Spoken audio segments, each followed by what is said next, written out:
नमस्कार, शारदास किचन मध्ये आपलं स्वागत आहे। आज आपण मस्त अशा झणझणीत आणि चमचमीत मिसळ पाव बनवणार आहोत आणि ही मिसळ पावची रेसिपी खूपच सोपी आहे। तर चला पटकन वेळ न घालवता रेसिपीला सुरुवात करूया। भाजी करण्यासाठी आपण ना सगळ्यात पहिलं एक वाटण तयार करून घेऊया। बघा 2 इंच खोबऱ्याचे तुकडे घेतलेले आहे मी, ते टाकून द्यायचे मिक्सरच्या जार मध्ये।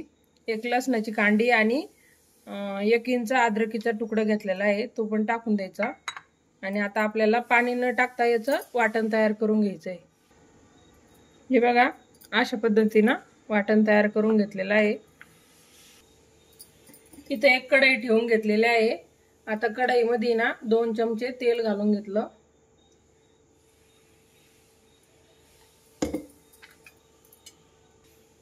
थोडीशी मोहरी टाकून घ्यायची, एक अर्धा चमचा।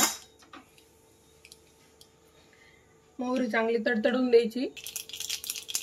अर्धा चमचा जिरे टाकायचे, थोडासा हिंग टाकायचा। एक मोठा कांदा बारीक चॉप करून घेतलेला आहे, ते टाकून द्यायचा।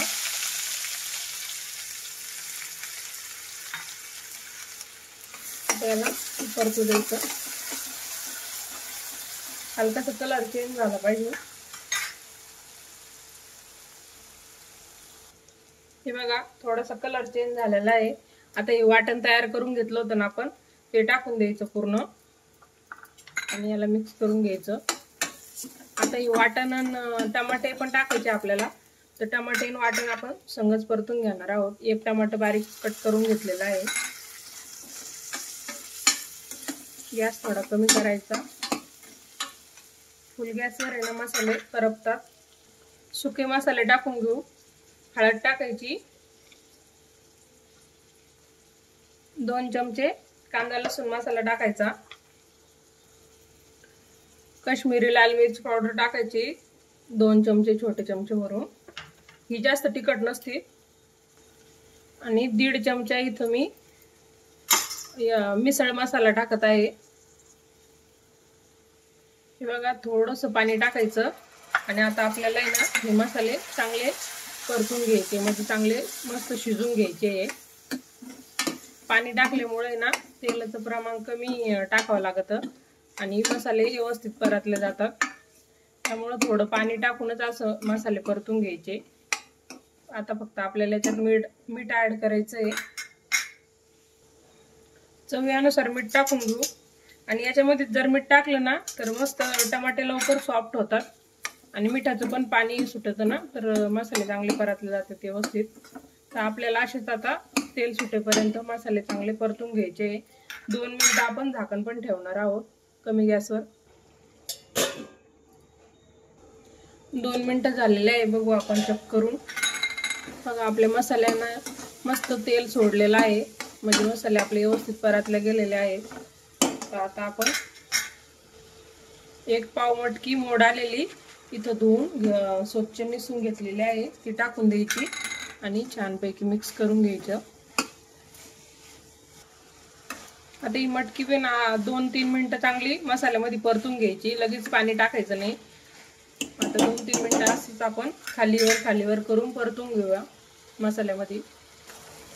आपली मटकी चांगली परतत आहे, पण हे बघा इथं मी धने पावडर टाकायचे विसरले होते, तर 1 चमचा धने पावडर टाकून घेतलेला आहे। धने पावडर टाकल्यामुळे ना भाजीला चव वेगळीच येते, तर नक्कीच टाका। अगोदरच टाकायचे, पहिले मसाले टाकले तेव्हा टाकून घ्या, मी विसरून गेले होते। आता आपण याच्यामध्ये पाणी टाकून घेणार आहोत। आता भरपूर सारं पाणी टाकायचं आहे आपल्याला, कारण की ना मिसळ पाव म्हणलं तर पाणी जास्त पाहिजे आणि कट चांगला आला पाहिजे ना आपल्या भाजीला। बघू शकता तुम्ही किती पाणी टाकलेलं आहे मी। आणि आता मस्त उकळू द्यायची।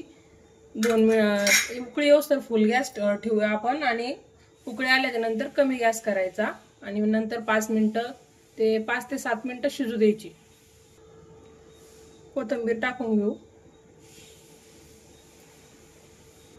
हे बघा भाजीला छान उकळी आलेली आहे। आता आहे ना गॅस कमी करू आपण आणि 6-7 मिनिटं चांगलं अर्धवट झाकण ठेवून शिजू देऊया भाजी। बघू आपण चेक करून. मस्त वास तर खूप छान येतोय भाजीचा आणि कट पण किती छान आला बघू शकता तुम्ही. मस्त कट आलेला आहे. मटकी शिजली का बघू आपण. मटकी पण छान शिजलेली आहे कारण की जास्त गाळा नाही होऊ द्यायची ही मटकी. आता आपण गॅस बंद करूया आणि भाजी ते काढून घेऊया. हे बघा मस्त आपली भाजी तयार झालेली आहे. इथं मस्त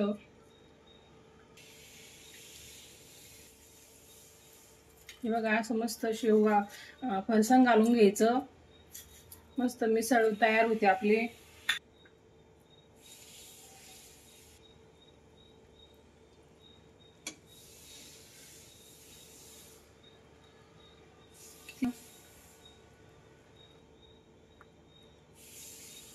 या सगळेजण मिसळ पाव खायला. हे बघा आपली मिसळ पाव इथं बनवून तयार झालेला आहे. तर तुम्ही अशा पद्धतीचे मिसळ पाव नक्कीच ट्राय करून बघा. आवडल्यास व्हिडिओला लाईक करा, चॅनलला सबस्क्राईब करा. भेटूया नवीन नवीन रेसिपी सोबत पुढच्या व्हिडिओमध्ये.